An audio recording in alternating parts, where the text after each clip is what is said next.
राघव चड्ढा ने finally BJP join कर लिया। इस देश का मिडिल क्लास कमर तोड़ मेहनत करता है, लेकिन इस जितने डेटा का पैसा हमसे लिया जाता है उतना डेटा हमें है। Sir, I demand in this August House to make paternity leave a legal right in India. Sir third मेरा प्रपोजल है no bank charges for not means. खाने में खतरनाक मिलावट का मुद्दा फूड अडल्ट्रेशन का। सर आज मैं प्री पेड प्लान के जो मोबाइल इस जीवन में दो ही चीजें निश्चित हैं। वो राघव चड्ढा जो कुछ दिन पहले आम जनता की आवाजों को संसद तक लेके जाता था, सभी को लगा कि कोई तो है जो आम जनता की आवाज को उठा रहा है, पर आखिरकार हुआ क्या, ये भी बीजेपी से जाके मिल ही गया। और जो इंसान कल तक कह रहा था कि बीजेपी पूरा गुंडों की पार्टी है, वो आज बीजेपी में ही है। मेरा ये मानना है कि बीजेपी एक गुंडों की पार्टी है, अनपढ़ गुंडों की पार्टी है, वो सिर्फ गुंडागर्दी करते हैं। और ये अकेला नहीं गया है, अपने साथ 6 और एमपी को लेके गया और अब कहते हैं कि आम आदमी पार्टी में वो सिद्धांत नहीं रहा पहले जैसे। वो आम आदमी पार्टी आज पूरी तरीके से अपने सिद्धांतों से, अपने कोर मॉरल और वैल्यूज से, तो इसको बीजेपी में कौन सा सिद्धांत दिख गया पता ही नहीं चल रहा। और इससे बड़ी बात, कुछ दिन पहले कह रहा था मुझे कोई खरीद ही नहीं सकता है। आज तक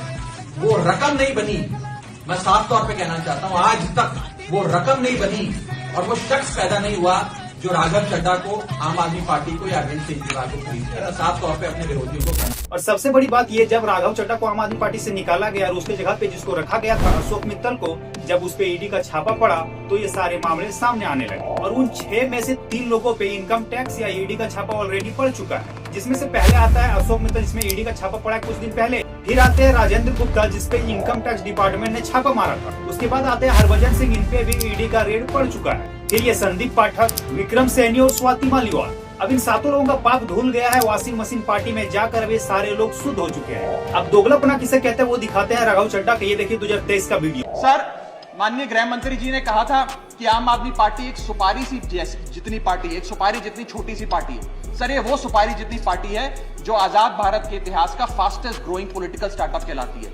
ये वो सुपारी जितनी पार्टी है जिसने 3 बार भाजपा को दिल्ली में हराया और 2 बार 2015 और 20 में आजाद भारत के इतिहास की सबसे बड़े जनादेश की सरकार बनाई। ये वो सुपारी जितनी पार्टी है जिसने पंजाब में भाजपा को लगभग शून्य पर लाकर खड़ा कर दिया। ये वो सुपारी जितनी पार्टी है जो 10 साल में राष्ट्रीय पार्टी बनी। ये वो सुपारी जितनी पार्टी है जिसके 161 विधायक और 11 सांसद है। और ये वो सुपारी जितनी पार्टी है जिसका काम देखने के लिए first lady of United states of America और यूनाइटेड जनरल के पूर्व प्रमुख बान की मून। अब ये 2026 का वीडियो देखिए। हम बीजेपी में विलय करते हैं। पिछले 12 सालों में भारतीय जनता पार्टी की केंद्र की सरकार, माननीय प्रधानमंत्री नरेंद्र मोदी जी के नेतृत्व में जो सरकार चल रही है, उसने कई मजबूत ऐसे फैसले लिए जो आज से पहले नेता फैसले लेने से शायद डरते थे। चाहे वो आतंकवाद की जड़ें उखाड़कर फेंकना हो या भारत को विश्व की टॉप इकोनॉमीज में लाना हो। और इस नेतृत्व पे जनता ने 1 बार नहीं, 2 बार नहीं, 3 बार मोहर लगाई है।